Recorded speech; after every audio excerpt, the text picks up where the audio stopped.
Hey, my future maestros, welcome back to the channel. Listen, today's lesson, we are going to start working on our sixth chord. Now, it's number 6 in the scale that we've been learning, the sequence of notes, and we've learned the power chord.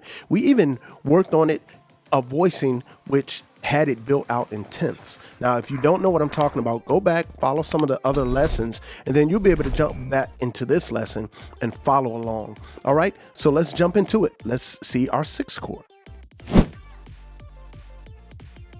All right, so we know the triad. In earlier lessons, we worked on inversions and we worked on voicings. And so we know that in an inversion is simply taking the bottom note and moving it to the top. So this would be root position for the sixth chord. If I take this note, put it on the top, I have my first inversion, take my bottom note, put it on the top. There's my second inversion. If I take this note, put it on the top, I'm back to root position. Now, as always, once we figure out the inversion and the position, we take some time and we lock it in. So if you need to pause the video for a minute and just lock that in, because the goal is not just so you can get it right, but the goal is that you do it until you can't get it wrong. You do it until it's second nature. And so you get to the point where anytime you see these three notes together in any order, you know, oh, that's my sixth chord. And that's the goal, and that's the path to you getting complete freedom on your instrument. Now, the second step is we talked about voicings. Now, voicings are similar, except for it's not necessarily these three positions. The voicings means the notes can be in any order. So we learned this voicing a few lessons ago for our sixth chord, where we were playing our root in our fifth, our power chord in the left hand, and we had the third here up top to create voicings. Now, another thing we can do, we can organize these notes in any order and create different sounds. Let's say I want to play this in the middle here in octaves. Well, let's play that there. That's a voicing. Let's say I play this here, play this here. That's a stretch, but I'm just giving you an example of a voicing. So I can use these notes, I can double them up and move them in any order to create voicing. So it's important that you learn the voicing, you know each note in the chord, and then you can apply it however you like. We are going to start applying this sixth chord voicing to our Bach prelude.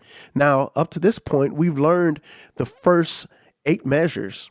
Now, when we get to this measure, we actually are using a sixth chord. Now, if you see it, we have 1, 3 there, and we have 6, 3, 6 here. Those are the notes for our sixth chord.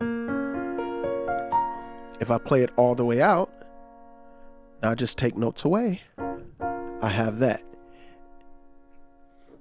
Now notice, we still have this same type of pattern happening. Left hand,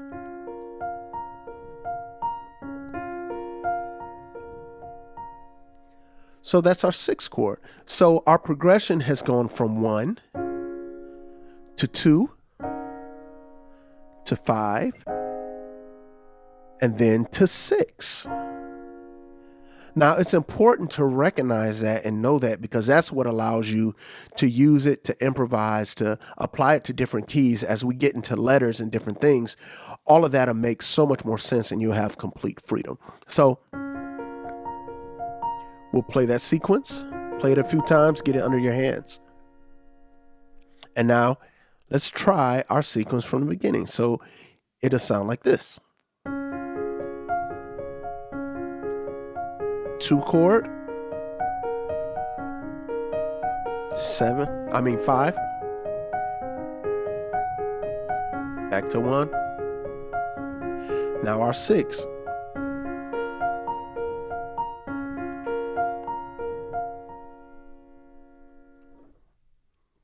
this week experiment with this like we did with the other sequences. Maybe make your own prelude. And so instead of playing the 6th chord up and repeating, maybe you rearrange the notes and do something like this.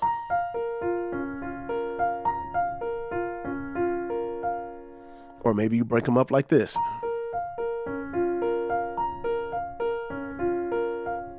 Once you learn it, go through it and improvise.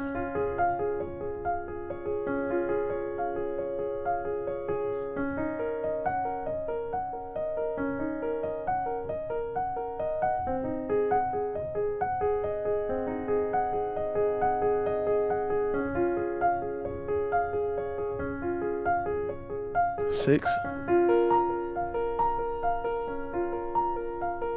And once I have those sequences under my hand, I may use the pattern from 2 and just go between 2 and 6.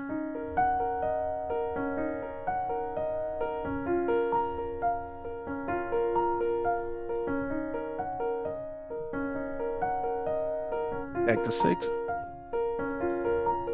So that's how you create, that's how you sit down at your instrument with these few tools and just start messing around with them. You have a few tools that you can kind of play around and reorder the notes and create your own preludes and your own melodies. All right, hope this lesson was helpful. Thanks again for watching. Hope you learned something. Be sure to like, be sure to subscribe, and share this with all of your friends, people who are trying to get into playing and maybe it seemed too hard. Share it with them. Let them get on this Zero to Maestro journey with us.